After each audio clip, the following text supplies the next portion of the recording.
पुस्तक केवल पुस्तक है, पुस करती है, धक्का देती उस दिशा में, पुस्तक है, पुस्तक नहीं। अच्छा, जैसे एक उदाहरण की बात आप देखो, किताब में लिखा है आपको मुंबई शहर से कहीं किसी दूसरे शहर में रेलगाड़ी से यात्रा करनी है, और रेलगाड़ियों का वर्णन जिस किताब में है वो रेलवे टाइम टेबल आपके हाथ लग गया है ना। अब उसमें सभी रेलगाड़ियों का वर्णन है, उसमें सभी रेलगाड़ियां हैं और उसमें कोई भी रेलगाड़ी नहीं, हो ही नहीं सकती उसमें रेलगाड़ी है ही नहीं। लेकिन जिसमें रेलगाड़ी है नहीं, पता रेलगाड़ी का उसी से लगता है जिसमें नहीं है। और कोई सोचे कि किताब मिल गई है, अब रेल पकड़ने की क्या जरूरत, सब रेलें हैं इसमें। तो किताब लिए बैठा रहेगा, बताता तो रहेगा, पर वो पहुंच कहीं नहीं पाएगा। पर उस किताब को लेकर जो यात्रा कर चुका हो उससे पूछो तो वह सही जगह का पता बताएगा। उस स्टेशन से यह गाड़ी मिलेगी, ऐसे टिकट लेना पड़ेगा, ऐसे बैठना पड़ेगा। तो यह किताब में नहीं लिखा है, यह वह बताएगा। पर बैठोगे आप उसी ट्रेन में जो आपने किताब में पढ़ी थी। तो जैसे ग्रंथ के साथ गुरु की आवश्यकता है, अनुभवी पुरुष की आवश्यकता है। जैसे कोई भोजन बनाने की कला विधि किताब में पढ़ ले और वो सोचे कि बस इतनी देर पानी को गर्म करे तब दाल डाले उसमें, मान लो उसमें 15 मिनट लिखा हो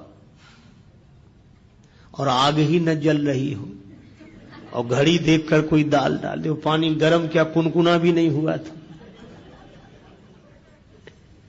अब कहे भाई किताब में लिखा था। अच्छा, या इतनी आग तेज हो कि वो 10 मिनट में ही खौलने लगे पानी, हम 15 मिनट का इंतजार करें क्योंकि किताब में लिखा है। इसीलिए अनुभवी की आवश्यकता है। बिन गुरु होय की ज्ञान, ज्ञान की होय विराग बिन। ग्रंथों का मर्म समझने के लिए भी गुरुजनों की शरण में जाना चाहिए। यह परंपरा है और यह परंपरा अनुभवी पुरुषों की है। ये कोई नासमझ लोगों की बनाई हुई व्यवस्था नहीं है। अच्छा, वैसे भी देखो, मैं ब्रह्म हूं यह पढ़कर जान लेने के बाद भी जब तक गुरुदेव के द्वारा नहीं सुनते कि तत्त्वमसि त्वं ब्रह्म हो, तब तक वह ब्रह्मानुभूति होती नहीं है। इसलिए हमारे गुरुदेव भगवान कहते थे, जब तक आत्म लखे नहीं कोई सुखी न होई, और बिन सदगुरु के लखा न जावे भेष पंथ हो कोई। बिन गुरु होई कि ज्ञान हो नहीं सकता। इसीलिए हनुमान जी के चरित्र से यह शिक्षा लेनी चाहिए कि हनुमान जी तो इतने बड़े ज्ञानी। अच्छा, जहां गुरु जी के पास गए वहां तो वो बचपन में ही पहुंच गए थे, बाल समय रवि भक्ष लियो। लेकिन हनुमान जी जानते हैं कि वह एक छलांग थी और जीवन में जो घटता है वो किसी छलांग से नहीं, उसकी व्यवस्था है। उसके आधार पर परंपरा का पालन करना चाहिए, परंपरा नहीं तोड़नी चाहिए। हनुमान जी सोचते वो बचपना था, पर व्यवस्था तो यह है। इसीलिए वे सूर्य भगवान की शरण में गए और विधिवत प्रार्थना की कि मैं आपका शिष्य होना चाहता हूं, मुझे मंत्र दो, मुझे ज्ञान दो, मैं आपका शिष्य हूं, बनना चाहता हूं। सूर्य भगवान ने सोचा कि केवल मंत्र देना होता तब तो कोई बात नहीं, पर ये तो पढ़ने के लिए रहेगा। सूर्य भगवान ने सोचा कि इस बालक को पहले भी कभी देखा है, कौन है ये? अरे याद आया, ये वही है जो बचपन में एक बार आया था। सूर्य भगवान ने सोचा ऐसे विद्यार्थी को पास रखना ठीक नहीं है, पढ़ते पढ़ते कब भूख लगावे। तब तो उतनी दूर थे तो छलांग लगा के आ गया, यहां तो गुरुजी सामने ही रहेंगे। सूर्य भगवान ने सोचा कि देखो, मन में सोचा ऐसे विद्यार्थी को पास रखना ठीक नहीं है। तो बोले ऐसा है कि हम चलते फिरते गुरु जी हैं, एक जगह तो रहते नहीं। कल कहीं थे, आज कहीं, और उसके बाद फिर कहीं। तो पढ़ो तो ऐसे गुरु जी के पास रहकर पढ़ो जो एक जगह रहते हो। तो तुम भी वहीं रहो और उनके आश्रम में रहो, पढ़ो। अब हमारे साथ कैसे? हम तो सुबह कहीं और शाम कहीं और दोपहर कहीं और रात कहीं, कोई ठिकाना तो है नहीं।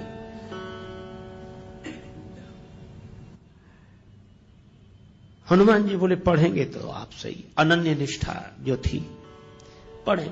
कैसे पढ़ोगे? हम तो चलते फिरते हैं। हनुमान जी बोले तो हम चलते फिरते विद्यार्थी बन जाएंगे। आप जहां जहां चलोगे हम भी साथ साथ चलेंगे, आपकी सेवा करेंगे, पढ़ते चलेंगे। आप भी तो कहीं ना कहीं दोपहर को रहते होगे, रात को हम भी रहेंगे आपके साथ ही, बस साथ ही रख लो बस। सूर्य भगवान ने सोचा ये विद्यार्थी विचित्र, गले ही पड़ गए। सूर्य भगवान ने कहा कि हमारे साथ रहोगे तो भी पढ़ नहीं सकोगे। क्यों? हमारे पीछे पीछे चलोगे तो हमारी पीठ तुम्हारी तरफ होगी, और हमारे आगे आगे चलोगे तो तुम्हारी पीठ हमारी तरफ होगी, तो पढ़ाई कैसे होगी? गुरु शिष्य तो आमने सामने बैठे तब ना पढ़ाई हो। हनुमान जी बोले हाँ यह बात जरूर है। सूर्य भगवान बोले इसीलिए कह रहा हूं कि घर जाओ, पढ़ नहीं पाओगे, ऐसे कैसे पढ़ोगे? हनुमान जी थोड़ी देर रुके। बुद्धिमताम वरिष्ठम, हनुमान जी तो बुद्धिमानों में श्रेष्ठ है। तुरंत बोले इसका भी हल निकल आया गुरु जी। सूर्य भगवान बोले इसका क्या हल है? हनुमान जी बोले हम आपके आगे उल्टे उल्टे चलेंगे, किसी की पीठ किसी की तरफ, आपके आगे उल्टे चलेंगे। सूर्य भगवान बोले वाह, अभी तो पढ़ाई शुरू नहीं हुई, गुरु जी के आगे ही उल्टे चलोगे, फिर पढ़ने से फायदा ही क्या है? काहे को पढ़ रहे कि गुरु जी के आगे ही उल्टे चलेंगे? अच्छा निश्चय है यह तो, कि हम तो आगे आपके आगे ही उल्टे चलेंगे, फिर पढ़ने का लाभ क्या, प्रयोजन क्या? हनुमान जी ने हाथ जोड़कर कहा गुरुदेव यही तो मैं कह रहा हूं कि अगर गुरुदेव का ज्ञान पाकर भी वैसे ही चलते रहे जैसे पहले चल रहे थे तो पढ़ने का प्रयोजन ही क्या है? गुरुदेव से ज्ञान पाकर तो फिर उलटकर चलना चाहिए, जैसे पहले चलते थे वैसे नहीं, अब उलट कर चलो। गई सो गई अब राख रही को, बीत गई सो बीत जान दो अब ही बना लो काम। जो गया सो गया, उसके लिए कुछ मत सोचो। गई सो गई अब राख रही को, जो बचा है उसका उलट कर चलो। सूर्य भगवान बोले बिल्कुल ठीक है, अब पढ़ाऊंगा तुम्हें। भानु सो पढ़न हनुमान गए, भानु मन अनुमान शिशु केल कियो फेर फार सो। हनुमान बाहुक में वर्णन है।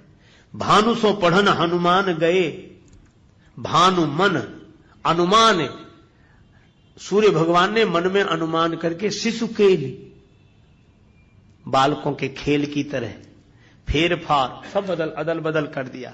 कैसे? बोले पाछले पगन गम मगन गगन मग क्रम को न भ्रम कपि बालक विहार सो। पाछले पगन पीछे पल चलते हुए चरणों से हनुमान जी सूर्य भगवान के सामने, एक तो गुरुदेव सूर्य भगवान जैसे तेजस्वी सूर्य भगवान, और उनसे विद्या अर्जन करना, और उनके सामने उन्हीं के चेहरे को देखते हुए पीछे चलते रहे। सूर्य भगवान ने कहा कि अद्भुत हो, देख रहे हो हमारी तरफ और चल रहे हो जगत की तरफ। बोले बस यही है, हम चलें भले ही जगत की तरफ, पर दृष्टि में तो गुरुदेव और गुरुदेव का ज्ञान रहना चाहिए, यही जीवन की सार्थकता है।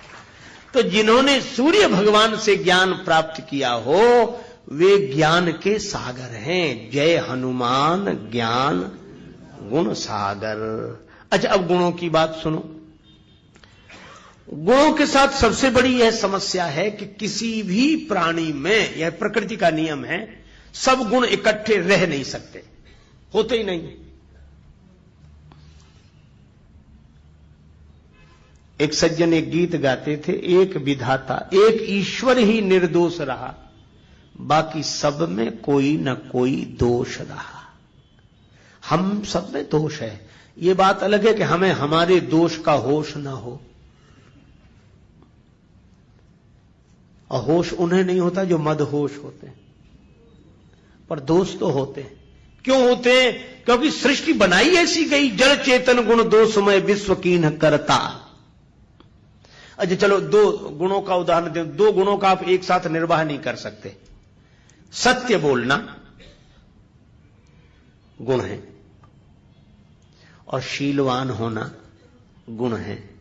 किसी को बुरा ना लगे ऐसी बात मत कहो कि खराब लग जाए, किसी का दिल मत दुखाओ। और इसीलिए आपने देखा होगा जैसे ये शील आता है ना कि किसी का दिल मत दुखाओ, ऐसा आदमी सत्य बोल नहीं पाता। जानता तो है लेकिन दूसरे को बुरा लग जाएगा। अरे नहीं ठीक, आप ठीक कह रहे हैं, देखेंगे हम, फिर सोच लेंगे हाँ हाँ ठीक है हाँ, अब अभी नहीं फिर कर लेंगे बात। सच्ची बात नहीं कह पा रहा।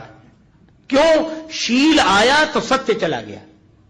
और जो सत्य को बोलते विप्राय शील का पालन नहीं कर पाते, वे कहते भैया किसी को बुरा लगे चाहे भला, हम तो साफ साफ कहते हैं, हाल तुरंत कह दिया, झंझट ही नहीं बात का, फिर तुरंत बोलो। जहां सत्य है वहां शील नहीं है, और जहां शील है वहां सत्य नहीं है। इन 2 गुणों को इकट्ठा करना मुश्किल है। मेंढकों की तौल है, एक गुण को बुलाओ दूसरा चला जाता है। इसीलिए सब गुण किसी में इकट्ठे हों ऐसा संभव है ही नहीं। गुण दोषमयी सृष्टि है, सब में गुण है, सब में। यह बात अलग है, किसी में गुण ज्यादा है दोष कम है, किसी में दोष ज्यादा है गुण कम है, पर यह होगा ही। पर हनुमान जी में दोष नहीं है, गुण ही गुण है। तो यह प्रकृति के में तो यह अपवाद है, कारण है। हनुमान जी को उनका आशीर्वाद मिला है जो प्रकृति से ऊपर है। प्रकृति जिनके हाथ में, जो प्रकृति के हाथ में होते हैं उनमें गुण दोष दोनों होते हैं, लेकिन प्रकृति से ऊपर जो है उनका हाथ जिनके माथ पर होता है उनमें गुण ही गुण होते हैं, दोष नहीं होते हैं। तो हनुमान जी में गुण आए कब से? केवल एक बात कह के चर्चा को विराम। गुण आए कब से? हनुमान जी जब गए, रावण का वध हो गया तो जानकी माता को संदेश देने गए। दूरी ही ते प्रणाम कपि कीन्हा, रघुपति दूत जानकी चीन्हा। दूर से हनुमान जी ने प्रणाम किया। जानकी माता ने देख लिया कि हनुमान जी को। हनुमान जी ने कहा माता राम जी की जय जयकार हो रही, उन्होंने रावण आदि राक्षसों पर विजय श्री प्राप्त कर ली, माता आप मुक्त हो गई। जानकी माता के आंखों से खुशी के आंसू बरसने लगे। श्री जानकी माता बोली का देऊं तो ही त्रैलोक के महा कपि किमपि नहीं बानी समा। हनुमान इस शुभ संवाद के बदले में मैं तुम्हें क्या दूं? मेरे पास कुछ नहीं है, मैं तुम्हारी ऋणिया रहूंगी, ऋणी हूं। हनुमान जी बोले मां ऐसा मत कहो, मां के पास सब कुछ होता है पर मेरे पास तो कुछ नहीं, आशीर्वाद दो मां। बेटे का सबसे बड़ा धन तो मां का आशीर्वाद है। तो जानकी माता ने कहा कि अगर आशीर्वाद की बात है तो बेटा हनुमान मैं यही कह रही हूं, क्या सुन सुत सदगुण सकल तव हृदय बसहु हनुमंत, सानुकूल कौशलपति रहई समेत अनंत। हनुमान सारे सदगुण तुम्हारे भीतर निवास करें। प्रकृति भी मौन हो गई जब जानकी माता ने आशीर्वाद दे दिया, तो हम क्या करें? इसलिए हनुमान जी में कोई दोष नहीं, गुण ही गुण। जय हनुमान ज्ञान गुण सागर सागर।